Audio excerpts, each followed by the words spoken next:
नमस्कार दोस्तों, स्वागत है आपका आपके अपने यूट्यूब चैनल स्मार्ट पीके एजुकेशन सेंटर राजस्थान में।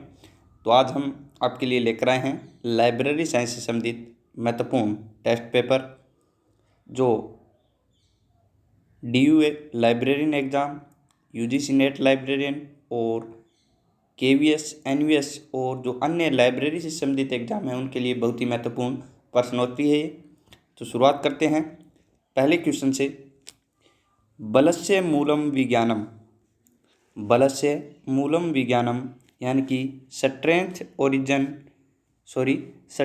ओरिजिन इज इन साइंस किसका एक आदर्श वाक्य है? ये किसका एक आदर्श वाक्य है?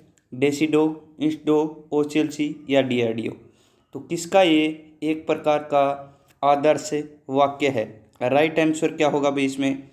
तो इसमें जो राइट आंसर है वो होगा ऑप्शन है डी, DRDO का ये एक आदर्श वाक्य है। DRDO की स्थापना की बात करें तो 1958 में DRDO की स्थापना की गई और DRDO द्वारा एक न्यूज़लेटर प्रकाशित किया जाता है जिसका नाम है DRDO न्यूज़लेटर, जिसके प्रकाशन की जो अवधि है वो है मासिक यानी कि मंथली इसको प्रकाशित किया जाता है। नाम क्या है? DRDO न्यूज़लेटर्स, प्रकाशन मासिक रूप से इसका किया जाता है। DRDO की स्थापना 1958 में बता दी। बलस्य मूल विज्ञानम ये DRDO का ही एक आदर्श वाक्य है। अगला क्वेश्चन है क्वेश्चन नंबर 2। श्रृंखला प्रक्रिया चेन प्रोसीजर का नवीन स्वरूप कौन सा है? वर्तमान में जो इसका नवीन स्वरूप है वो कौन सा है? श्रृंखला प्रक्रिया का निर्माण है डॉक्टर SR रंगनाथन द्वारा। किसके द्वारा किया गया था? तो डॉक्टर रंगनाथन द्वारा इसका निर्माण किया गया था। तो इसका जो नवीन स्वरूप बताना है कौन सा है? पॉप्सी, प्रेसिस, क्विक या none of these? Right answer क्या होगा भी? ऑप्शन ए राइट होगा। पॉप्सी इसका क्या है? नवीन स्वरूप है। किसका? श्रृंखला प्रक्रिया चयन प्रोसीजर का। इसकी जो स्थापना है वो गणेश भट्टाचार्य द्वारा। किसकी? पॉप्सी की स्थापना गणेश भट्टाचार्य द्वारा की गई थी, जबकि श्रृंखला प्रक्रिया का निर्माण डॉक्टर SR रंगनाथन द्वारा। अगला क्वेश्चन क्वेश्चन नंबर 3। AACR 2 में किस वर्ष संशोधन किए गए थे? AACR 2 में अब तक किस वर्ष है वो संशोधन किए गए? 1998, 2002, 1988 या ऑल ऑफ दीज? तो सबसे पहले AACR 2 में जो संशोधन किया गया था वो किया गया था 1988 में, और उसके बाद में इसमें संशोधन हुए 1998 में भी हुआ और 2002 में हुआ। तो इसका जो ऑप्शन है राइट होगा ऑप्शन डी।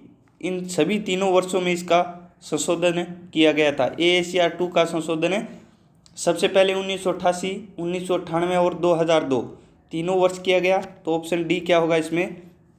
राइट होगा। अगला क्वेश्चन है क्वेश्चन नंबर 4। BNB द्वारा किस वर्ष से मानक पुस्तक संख्या देने की शुरुआत की गई थी?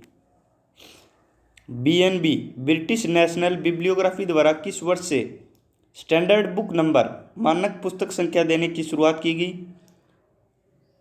तो राइट आंसर क्या होगा भी? 1970, 1979, 1969 या 1989? क्वेश्चन नंबर 4 में राइट आंसर क्या होगा? ऑप्शन सी होगा। 1969 में ब्रिटिश नेशनल बिब्लियोग्राफी ने स्टैंडर्ड बुक नंबर यानी कि मानक पुस्तक संख्या देने की शुरुआत की गई थी। BNB की बात करें तो इसकी जो शुरुआत है वो 1950 में। कब है? 1950 में BNB ब्रिटिश नेशनल बिब्लियोग्राफी की शुरुआत लंदन से प्रिंट संस्करण इसका प्रकाशित किया गया था 1950 में। कब भाई? 1950 में लंदन से इसका प्रकाशन किया जाता है और इसके प्रकाशन की जो अवधि है वो है वीकली, साप्ताहिक प्रकाशित की जाती है। ये साप्ताहिक प्रकाशित की जाती है BNB 1950 से। और 2003 से, कब से भाई, 2003 से इसके इलेक्ट्रॉनिक साहित्य का प्रकाशन भी किया जा रहा है। इलेक्ट्रॉनिक स्वरूप में इसका जो प्रकाशन है वो 2003 से, किसका भाई, BNB का। अगला question number 5, PPBS planning programming budgeting system प्रणाली को पहली बार संयुक्त राज्य अमेरिका के रक्षा विभाग यानी कि US डोड में किसके द्वारा पेश किया गया था। किसके है भैया, PPBS प्रणाली को पहली बार संयुक्त राज्य अमेरिका के रक्षा विभाग में किसके द्वारा पेश किया गया। तो नाम बताना है आपको उस व्यक्ति का, रॉबर्ट गेट्स, रॉबर्ट मैकमिलन या रॉबर्ट मैकनामारा या नन ऑफ दीज। तो ऑप्शन सी इसमें राइट होगा। रॉबर्ट मैकनामारा ने सर्वप्रथम जो PPBS प्रणाली है उसको US डोड यानी कि संयुक्त राज्य अमेरिका के रक्षा विभाग में पहली बार पेश किया था। और ये पेश किया था 1961 में, किसके द्वारा, रॉबर्ट मैकनामारा के द्वारा। अगला क्वेश्चन है क्वेश्चन नंबर 6, पुस्तकालय बजट किस वर्ष के लिए तैयार किया जाता है। पुस्तकालय में जो बजट है वो तैयार किया जाता है, वो कौन से वर्ष के लिए तैयार किया जाता है। पिछले वर्ष के लिए, आगामी वर्ष के लिए, आगामी दूसरे वर्ष के लिए या इन्हें सभी के लिए। तो राइट आंसर क्या होगा भी, क्वेश्चन नंबर 6 में ऑप्शन बी राइट होगा। आगामी वर्ष के लिए इसमें जो बजट है वो पुस्तकालय में तैयार किया जाता है। ऑप्शन बी क्या होगा, राइट, आगामी वर्ष के लिए बजट तैयार करते हैं। अगला question number 7, Oxford English dictionary का प्रकाशन कहाँ से किया जाता है। ऑक्सफोर्ड इंग्लिश डिक्शनरी का प्रकाशन कहाँ से किया जाता है, लंदन, वाशिंगटन, बेल्जियम या ब्रिटेन। क्वेश्चन नंबर 7 में राइट आंसर क्या होगा भी, ऑप्शन ए होगा, लंदन से इसका प्रकाशन किया जाता है ऑक्सफोर्ड इंग्लिश डिक्शनरी का। इसका जो प्रथम एडिशन है, पहला एडिशन 1884 से 1928 के बीच में प्रकाशित किया गया था। ऑक्सफोर्ड इंग्लिश डिक्शनरी का जो प्रथम संस्करण है, एडिशन है 1884 से 1928 तक। और इसका जो सेकंड संस्करण आया था वो आया था 1989 में। वर्तमान में जो इसका इलेक्ट्रॉनिक वर्जन चल रहा है, इलेक्ट्रॉनिक संस्करण प्रकाशित 1988 में इसका क्या हुआ अभी, इलेक्ट्रॉनिक वर्जन का प्रकाशन किया गया। और वर्तमान में ये क्या है अभी, ऑनलाइन उपलब्ध है। और इसकी शुरुआत की गई थी सन 2000 से इसका जो ऑनलाइन प्रकाशन है वो उपलब्ध करवाया गया था। ऑक्सफोर्ड इंग्लिश डिक्शनरी का जो प्रकाशन है वो लंदन से किया जाता है। पहला संस्करण 1884 से 1928, दूसरा 1989 और इलेक्ट्रॉनिक वर्जन आया इसका 1988 में। और ऑनलाइन वर्जन की जो शुरुआत है वो सन 2000 से की गई थी। अगला क्वेश्चन नंबर 8, इफ्ला डायरेक्टरीज के प्रकाशन की अवधि क्या है। तो इसका प्रकाशन नाम से ही पता चल गया कि इफ्ला द्वारा किया जाता है। इसके प्रकाशन की अवधि बतानी है आपको इफ्ला डायरेक्टरीज के। Question number 8 option D right होगा भी, अर्धवार्षिक होगी। इफ्ला डायरेक्टरीज के प्रकाशन की अवधि अर्धवार्षिक होगी। कुछ लोग त्रैमासिक करेंगे लेकिन ये गलत है, मासिक भी नहीं होगा और वार्षिक भी नहीं होगा। ऑप्शन डी अर्धवार्षिक रूप में इसको प्रकाशित किया जाता है इफ्ला के द्वारा। अगला क्वेश्चन, मैडलिन सार्वजनिक पुस्तकालय की स्थापना किसके द्वारा की गई।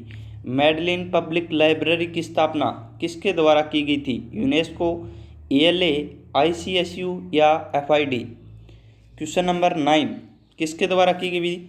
ऑप्शन ए राइट होगा, यूनेस्को द्वारा इसकी शुरुआत की गई थी। मैडलिन सार्वजनिक पुस्तकालय की स्थापना की गई। बात करें यूनेस्को की तो इसकी स्थापना 1946 में पेरिस में की गई थी। पेरिस यानी कि फ्रांस में। इसके जो प्रथम महानिदेशक थे वो थे जूलियन हैक्सले।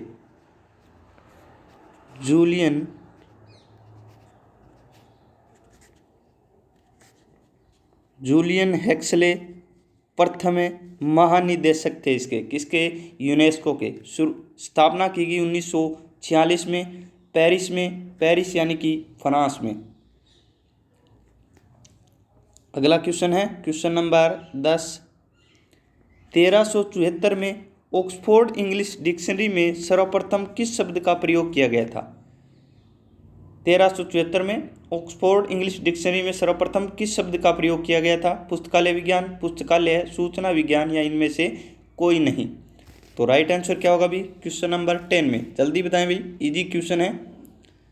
1374 में ऑक्सफोर्ड इंग्लिश डिक्शनरी ने, मार्टिन सचरेतिंगर ने भी सबसे पहले किसी शब्द का यूज किया था 1808 में। तो इसमें ऑप्शन बी होगा भी। पुस्तकालय शब्द का जो प्रयोग है सर्वप्रथम वो ऑक्सफोर्ड इंग्लिश डिक्शनरी में किया गया था 1374 में। जबकि बात करें पुस्तकालय विज्ञान शब्द की शुरुआत की, तो इसका जो 1808 में इसकी शुरुआत की गई थी और ये की गई थी मार्टिन सचरेतिंगर में। सचरेतिंगर ने, नाम लिख लेना भाई, मार्टिन सचरेतिंगर ने 1808 में सर्वप्रथम पुस्तकालय विज्ञान शब्द का प्रयोग किया। जबकि पुस्तकालय शब्द का प्रयोग 1374 में ऑक्सफोर्ड इंग्लिश डिक्शनरी में किया गया था। एक इस प्रकार के ये नाम है दोनों। अगला क्वेश्चन, सूचना समाज का परिचय सर्वप्रथम किसके द्वारा कराया गया? सूचना समाज शब्द का परिचय है वो सर्वप्रथम किसके द्वारा करवाया गया था?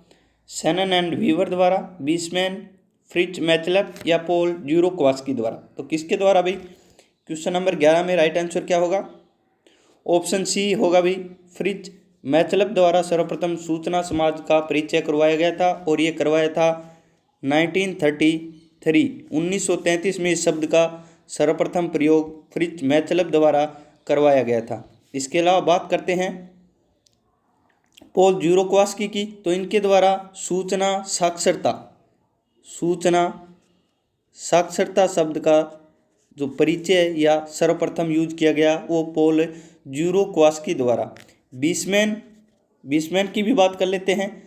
तो बीसमैन ने सर्वप्रथम इंफॉर्मेशन ट्रांसफ़र यानी कि सूचना अंतरण, इंफॉर्मेशन ट्रांसफ़र, हिंदी में बात करें तो सूचना अंतरण शब्द का सर्वप्रथम जो प्रयोग किया था वो बीसमैन ने। पॉल ज़ुरोक्वास्की ने सूचना साक्षरता का, और फ्रिट्ज मैचलप द्वारा 1933 में सर्वप्रथम सूचना समाज का परिचय करवाया गया था। Next question number 12। Imperial library के अंतिम लाइब्रेरियन कौन थे? इंपीरियल लाइब्रेरी, इसके बाद ये राष्ट्रीय पुस्तकालय में परिवर्तित हो गई। तो इसके जो अंतिम लाइब्रेरियन थे वो कौन थे? John McFarlane, K M. Asadullah, Harinath De या बी.एस. केशवन। तो राइट आंसर क्या होगा भाई? जॉन मैकफर्लेन की बात करें तो ये प्रथम अध्यक्ष थे। इंपीरियल लाइब्रेरी के जो प्रथम अध्यक्ष थे वो थे, प्रथम लाइब्रेरियन थे जॉन मैकफर्लेन। के.एम. असदुल्ला इसके अंतिम लाइब्रेरियन थे भाई। ऑप्शन बी राइट होगा। कौन थे? के.एम. असदुल्ला। हरिनाथ डे प्रथम भारतीय की बात करें तो हरिनाथ डे थे इंपीरियल लाइब्रेरी के पुस्तकालय अध्यक्ष, और बी.एस. केशवन राष्ट्रीय पुस्तकालय के पहले अध्यक्ष। कौन थे भाई? बी.एस. केशवन।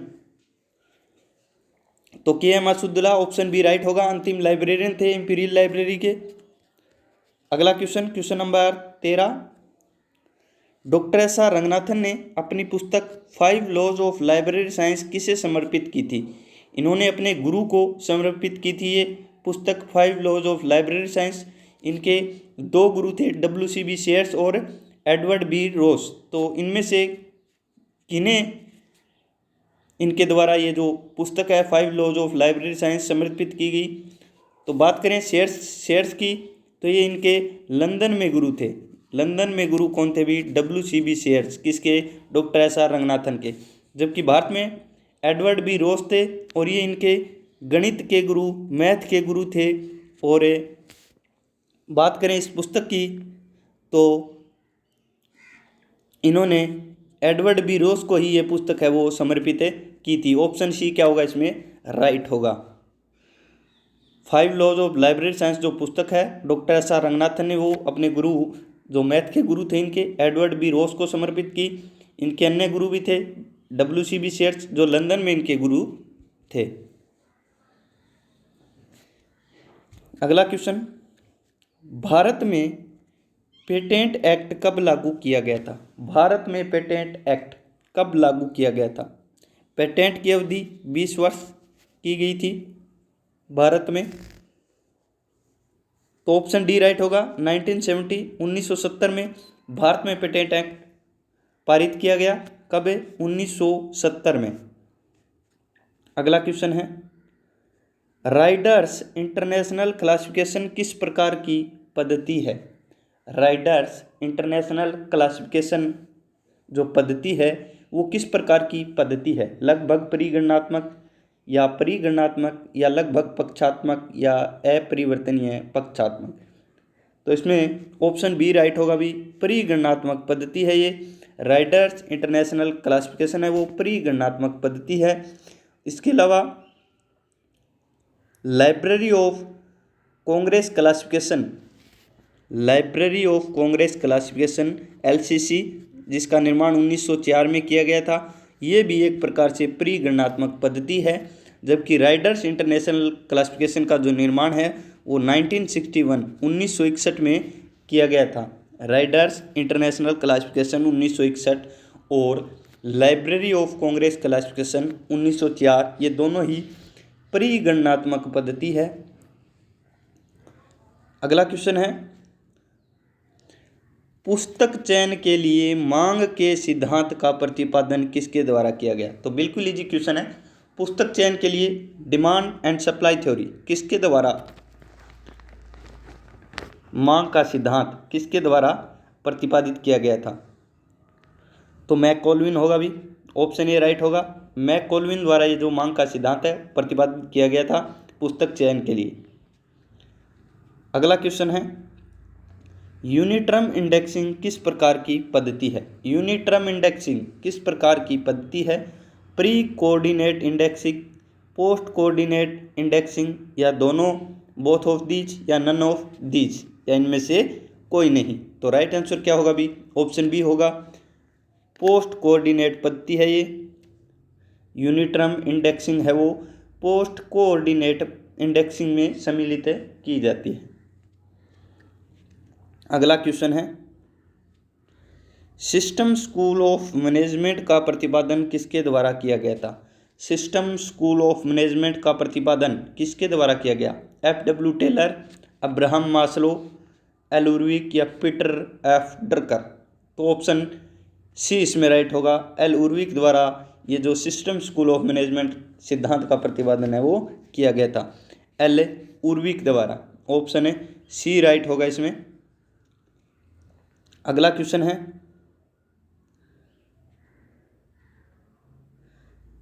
राजस्थान में पाठ्य सामग्री की बिक्री का कितने प्रतिशत हिस्सा लेवी के रूप में है? ये भी लेगी नहीं है, लेवी राशि के रूप में सार्वजनिक पुस्तकालय को देने का प्रावधान है। लेवी के रूप में राजस्थान में पाठ्य सामग्री की बिक्री का कितने प्रतिशत हिस्सा लेवी राशि के रूप में सार्वजनिक पुस्तकालय को देने का प्रावधान है?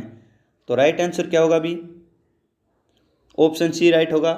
13%, 13% इसमें राइट आंसर होगा। ऑप्शन है सी, 13% हिस्सा है वो लेवी के रूप में सार्वजनिक पुस्तकालय को राजस्थान में देने का प्रावधान है। अगला क्वेश्चन है, CDS और ISIS पुस्तकालय सॉफ्टवेयर किस भाषा में लिखा गया है? CDS और ISIS सॉफ्टवेयर है, ये पुस्तकालय सॉफ्टवेयर किस भाषा में लिखा गया है? पर्ल, पास्कल, लैटिन या इंग्लिश? तो राइट आंसर क्या होगा भी इसमें, ऑप्शन है बी राइट होगा। पास्कल भाषा में ये जो पुस्तकालय सॉफ्टवेयर है CDS और ISIS ये लिखा गया है किस भाषा में? पास्कल में। बात करें इसकी शुरुआत की तो 1985 1985 में इसकी शुरुआत की गई थी और यूनेस्को द्वारा, किसके द्वारा इसका निर्माण, 1985 में इसका निर्माण किया गया था CDS और ISS का, और ये किया गया था यूनेस्को द्वारा किया गया था। और ये 4 चरणों वाली प्रक्रिया से बना है। कितने? 4 चरणों की प्रक्रिया से ये जो सॉफ्टवेयर है CDS और ISS ये बना है। और एक इसमें जो ये 13% जो देने का प्रावधान है, ये RRRLF द्वारा राशि उपलब्ध करवाई जाती है। किसके द्वारा? RRRLF द्वारा ये राशि है वो प्रदान की जाती है। 13% जो राशि है वो राजा राम मोहन राय पुस्तकालय द्वारा प्रदान की जाती है।